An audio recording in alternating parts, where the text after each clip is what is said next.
अस्सलाम वालेकुम व्यूअर्स, मैं हूं अहमद मंसूर। आज दिन भर 10 अक्टूबर की जो खबरें हैं, मैं समझता हूं कि तीन ऐसी खबरें हैं जिन्हें मिस नहीं करना चाहिए, उन पे बात होनी चाहिए। दिन भर बहुत सरगर्मियां रही। एक तो जो शंघाई ताउन तंजीम है उस हवाले से तैयारियां ज़ोरों शोर से जारी हैं। सियासी उफक पर जो सबसे बड़ी मुलाकात हुई है इन हालिया दिनों में वो chairman Pakistan Peoples Party Bilawal Bhutto Zardari और मुस्लिम लीग नून के जो कायद हैं मियां नवाज शरीफ, ये उनके दरमियान मुलाकात हुई है। और इसके अलावा जो खैबर पख्तूनख्वा की सूरत हाल है, ख़ास तौर पर जो कालदम PTM के जिरगा जो ज़िला खैबर में अनाउंस किया हुआ है, उस हवाले से, और फिर जो वहाँ पे एक नाखुशगवार वाक़या हुआ था और वज़ीर आला खैबर पख्तूनख्वा अली अमीन गंडापुर की सरकर्दगी में एक जो जिरगा हुआ वज़ीर आला हाउस में, उसमें हमने पहली मर्तबा ये मनाजर देखे हैं हालिया सालों में, जो एक सियासी महाजराई है तहरीक इंसाफ और नून लीग और दीगर जो इत्तेहादियों की हुकूमत है वफाक में, उनके साथ तहरीक इंसाफ की, उसमें ये मंजरनामा पहली दफ़ा देखा कि गवर्नर फैसल करीम कुंडी भी उसमें थे, अमीर मुकाम जो नून लीग के सूबाई जो रहनुमा है, लीडर है खैबर पख्तूनख्वा के, वो भी मौजूद थे, अहमद वली खान भी थे। तो तमाम सियासी जमातें और वफाक से वज़ीर दाखिला मोहसिन नकवी वहाँ पहुँचे हुए थे। तो वो एक जगह पे नज़र आए। इस पे जो PTI की तरफ से बहुत तनकीद अली अमीन गंडापुर पे की जा रही है, तो उस पर भी बात करेंगे कि ये क्या रवैया है कि आपने जो काम मुल्क का होना है, मुल्क का निज़ाम चलना है, जो हुकूमतें जिस तरह चलनी है, खैबर पख्तूनख्वा के ख़ास तौर पे इश्यूज़ हैं, और अवाम जिन्होंने वोट दिया है PTI को, वहाँ पे मैंडेट दिया है, उनके मसाइल के हल के लिए ये मीटिंग है। ये भी तहरीक इंसाफ की क़यादत को बर्दाश्त नहीं है। और अडियाला वाले के ऊपर पता नहीं क्या बीत रही होगी जब वो PTV पर ये सारे मनाजर बैठ के वहाँ पे उसने देखे होंगे। इस पे भी हम बात करते हैं। और एक और जो अहम इशू वो जो सऊदी अरब का जो वज़ीर सरमायाकारी है वो पाकिस्तान में आया, और उसकी बहुत अहम बड़े वफद के साथ, और डेवलपमेंट्स पाकिस्तान की इकॉनमी के हवाले से 27 MOUs पर दस्तखत हुए हैं। $2 अरब की तो बराह रास्त सरमायाकारी की जो बात है वो हुई है, रेकोडिक में करोड़ों डॉलर की सरमायाकारी की बात हुई है। और ये बहुत अहम एक जो डेवलपमेंट है। और इसके बाद इस का जो एक नतीजा निकलना है वो तो है ही है। ज़ाहिर सी बात है, जब सऊदी अरब पाकिस्तान में इन्वेस्टमेंट करेगा, दुनिया के फिर बाकी जो ममालिक हैं जो उस ब्लॉक में हैं या पाकिस्तान के साथ काम करना चाहते हैं, उनकी भी राहें खुलेंगी, उनका भी एतमाद बढ़ेगा। और इसमें जो किरदार है यकीनी तौर पे SIFC का है। तो बहरहाल ये एक सूरत हाल जो खुशखबरी कह लें, इससे हमने शुरुआत की है कि ये जो सऊदी वफद है इसकी आर्मी चीफ से भी मुलाकात हुई और बहुत अहम उसकी तफसील सामने आई। तो हमें इस पे थोड़ा सा मुतमिन तो अब हो जाना चाहिए। वफाकी काबीना ने एक दुरुस्त सिमत में जो एक स्टेप लिया है, बहुत देर आए दुरुस्त आए। पाकिस्तान में साबका तमाम हुकूमतों को ये कर गुजरना चाहिए था, वो था IPPs के साथ जो मुआहदे हैं उन पर नज़रसानी, क्योंकि पाकिस्तान के जो माशी मसाइल में सबसे बड़ा है वो बिजली की कीमतें हैं।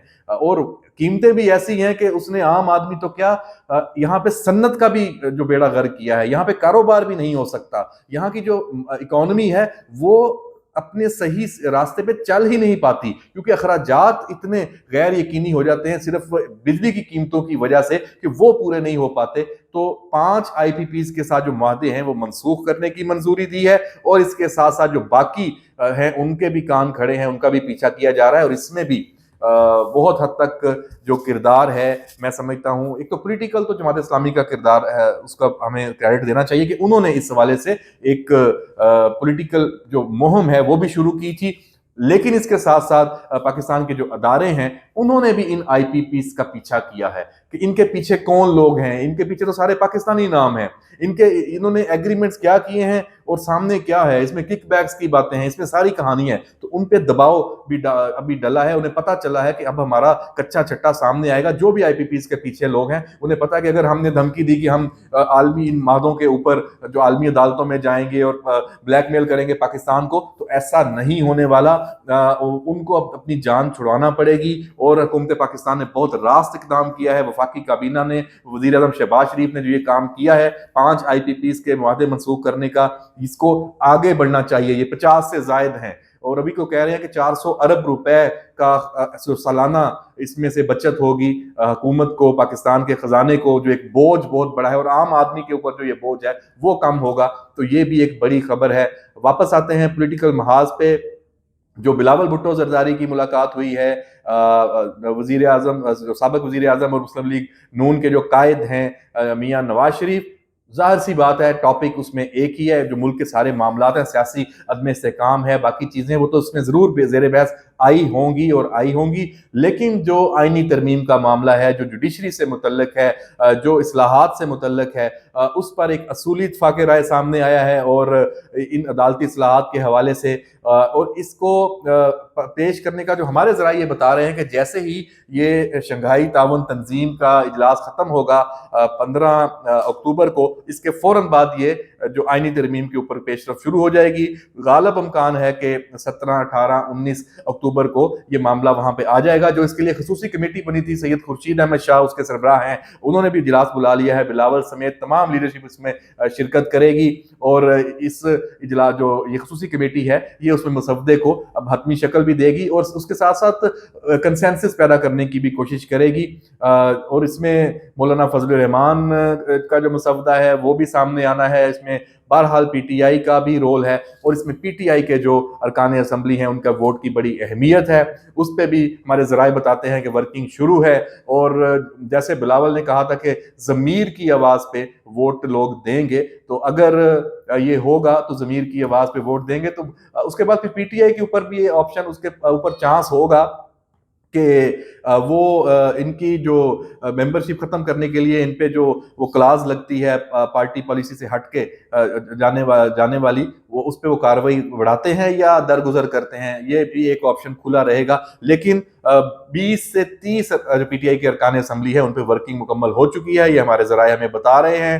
اور جو یہ ملاقات ہوئی ہے بلاول بھٹو زرداری والی، یہ توثیق ہے اور یہ اسی کا اگلا سمجھے کہ ایک آگے چلنے کا ایک انہوں نے نظام وضع کیا ہے جو محترمہ بینظیر بھٹو اور نواز شریف کے درمیان میثاق جمہوریت ہوا تھا. پیپلز پارٹی، آصف علی زرداری، بلاول بھٹو زرداری اسی چیز کو آگے بڑھا رہے ہیں. اس کے ساتھ ساتھ اس کو تڑکا تو لگایا ہے عمران خان نے کہ اس کے بعد ان کے پاس کوئی آپشن نہیں ہے، کیونکہ اگر یہ ابھی اپنے اختلافات سیاسی رکھتے ہیں اور مل کے نہیں چلتے، کوئی راستہ نہیں نکالتے، تو پاکستان کو عدم استحکام سے نکالنے کا جو خواب ہے، جو ایک کوشش ہے، وہ شروع میں ہی ضائع ہو جاتی. تو یہ بہت بڑا کریڈٹ ہے ان سیاسی جماعتوں کا کہ یہ آپس میں اتحادی تو ہیں اس وقت صرف مجبوراً. ان کا نظریہ مختلف ہے، ان کی چیزیں، ان کی پارٹی کے، ان کے کارکنوں کے جو توقعات مختلف ہیں، ان کی جو بنیاد ہے وہ مختلف ہے اور یہ ان کے بہت سارے ایشوز پہ اختلافات ہیں، لیکن پاکستان کے لیے قومی معاملات پر یہ ایک ہو کر چل رہے ہیں. مولانا کو بھی اس میں ساتھ لانے کی ضرورت ہے، بلکہ تمام سیاسی جماعتوں کو اس میں ساتھ لانے کی ضرورت ہے. اور عمران خان کو اگر مائنس کرتے تو پی ٹی آئی کے اندر سے بھی اگر کوئی ساتھ آنا چاہے تو ان کو بھی ویلکم کرنا چاہیے اس سلسلے میں، کیونکہ یہ بہت اہم ہے. اور جو آخر میں ہم اس گرینڈ جو جرگہ ہوا ہے اس کی بات کریں، علی امین گنڈا پور کا میں بہت ناقد رہا ہوں اور ابھی بھی ہوں. اس کی جو پالیسی ہے، جس طریقے سے اب تک وہ چلا رہا تھا صوبے کا نظام، اور اس کے ساتھ ساتھ جو عمران خان کے اشاروں پہ جس طرح سے اس نے جو نظام کو ٹارگٹ کیا ہوا تھا عدم استحکام کا شکار کرنے کے لیے، انتشار، فساد اور اسلام آباد پہ چڑھائی کے حوالے سے، یہ پہلی مرتبہ ہمیں نظر آیا ہے کہ علی امین گنڈا پور نے ایک مثبت جو ایک رول ہے وہ ادا کرنے کی کوشش کی ہے. یہ نہیں پتا کہ پس پردہ کیا ان کی سوچ اور مقاصد ہے کہ کیا اس کو وہ آگے لے کے چلیں گے، لیکن یہاں پہ جو لوگ موجود تھے، تمام جو لیڈر عمائدین تھے، لیڈرشپ تھی، انہوں نے جو یہ فیصلہ کیا اور وزیر اعلیٰ کو یہ اختیار دیا کہ اس پہ وہ بات کریں. کالعدم پی ٹی ایم کے ساتھ، منظور پشتین کے ساتھ، وہ سارے معاملات. تو یہ جو ایک جرگہ کر کے اور پاکستان مخالف اس کا بظاہر ایجنڈا ہے، اس سے ان کو باز رکھا جائے اور اگر ان پہ پابندی لگی ہے تو اس کا کوئی طریقہ کار نکالا جائے کہ اب یہ سسٹم کیسے آگے چلے گا. قبائلی عمائدین کا اور صوبہ خیبر پختونخوا کے تمام جو سیاسی قیادت ہے اس کا مل بیٹھنا نیک شگون ہے. یہ موقع ہے امن کے لیے، آگے بڑھنے کے لیے. ہمیں امید ہے کہ یہ موقع ضائع نہیں ہوگا. گورنر فیصل کریم کنڈی، وہ اس موقع پہ انہوں نے بھی بہت ایک مثبت توقع ظاہر کی ہے. انہوں نے، اور جو گنڈا پور ہیں، انہوں نے سب तमाम जो क़यादत है उनका शुक्रिया अदा किया कि वो वहाँ पे मौजूद हुए हैं और सियासी वबस्तगियों से बालातर होकर सूबे में अमन के लिए यहाँ जमा हुए हैं।